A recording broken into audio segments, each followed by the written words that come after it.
Tort liability by Kimberly. What is tort liability? People are legally responsible for the consequences of their own behavior when such behavior results in injury to others. Two different types is intentional tort, which would be a deliberate act such as assault, battery, false imprisonment, mental disease. Unintentional tort is failure to carry out a reasonable degree of care or someone who acts negligent. For example, breach of duty, injury, anything like that. The first case is Melson versus Boats. They claimed international infliction of emotional distress. The teacher said, "Why don't you kill yourself?" when a student was struggling to finish an assignment.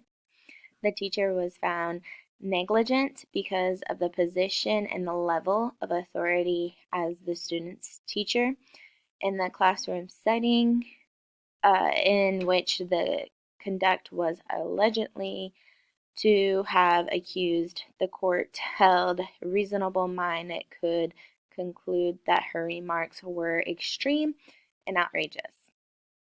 Reactive measures: when things happen in the classroom, teachers must remain calm and call for help if others don't know how to handle a student. Proactive measures: teacher must use behavioral management systems that promote positive praise instead of insulting or shaming the student.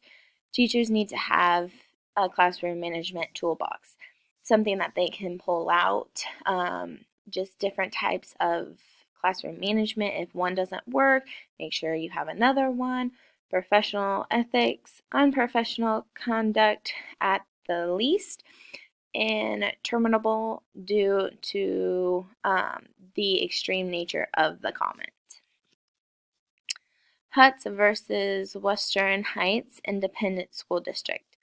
The student was inquired to take weightlifting class. It wasn't his first option, but that's what they put him in. The student was performing a squat exercise to max out for the end of the 9 weeks. The teacher had already had one max out, so the kid was trying to beat his max out. The student got hurt while trying to beat the max. The court ruled in favor of the family because the boy was not participating in any athletic contest. Reactive injuries must be recorded on paper and put into a data system by the nurse. If the injury is visible or major, a call needs to be made to the parents. Proactive: physical education teacher and coaches need to be informed of their rights regarding students' activities and what procedures and policies are in place when an accident happens.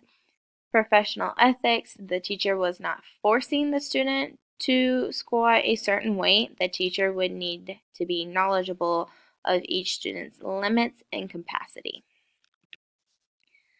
Mason versus Metropolitan Government of Nashville and Davidson County Schools. Students brought a negligence act against school arising out of an attack by another student on a school bus.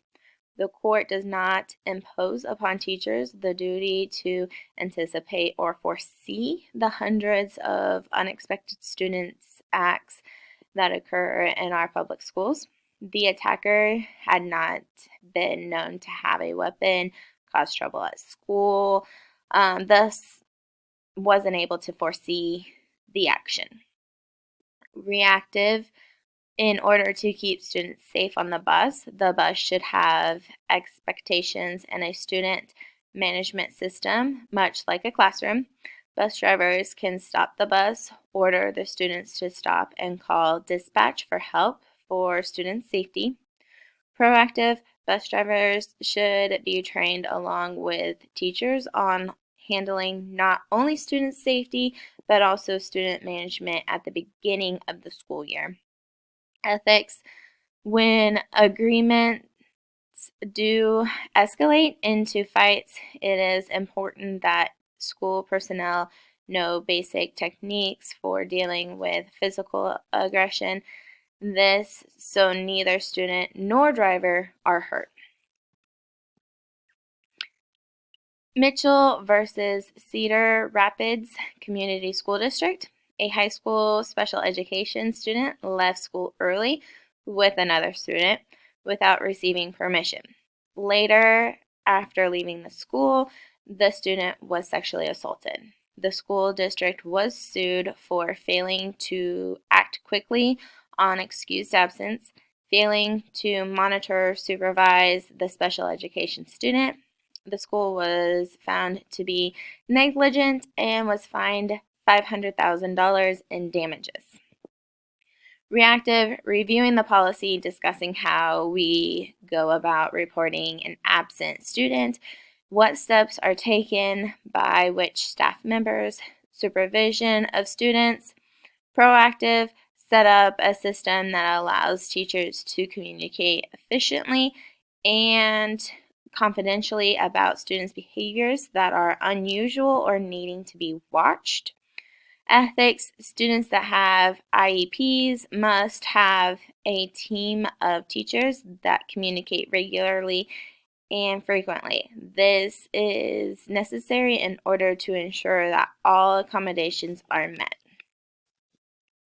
Rollins versus Concordia Parish School Board. A 9-year-old girl fell off a merry-go-round and fractured her leg during gym class. Students were going too fast on the merry-go-round. A substitute teacher was watching the students and tried to get them to go slower. Before the teacher or the substitute could ensure that the students had slowed down, she was called to a different situation on the playground. Reactive, reviewing with all the staff and expectations of supervision on the playground. Review the expectations of playgrounds with all students. Proactive, discussing playground duties and supervision. Ethics, it is our duty to supervise students in order to provide the safest environment for them. I do not feel that the substitute did handle the situation reasonable, but just had too many situations happen on the playground. Thank you.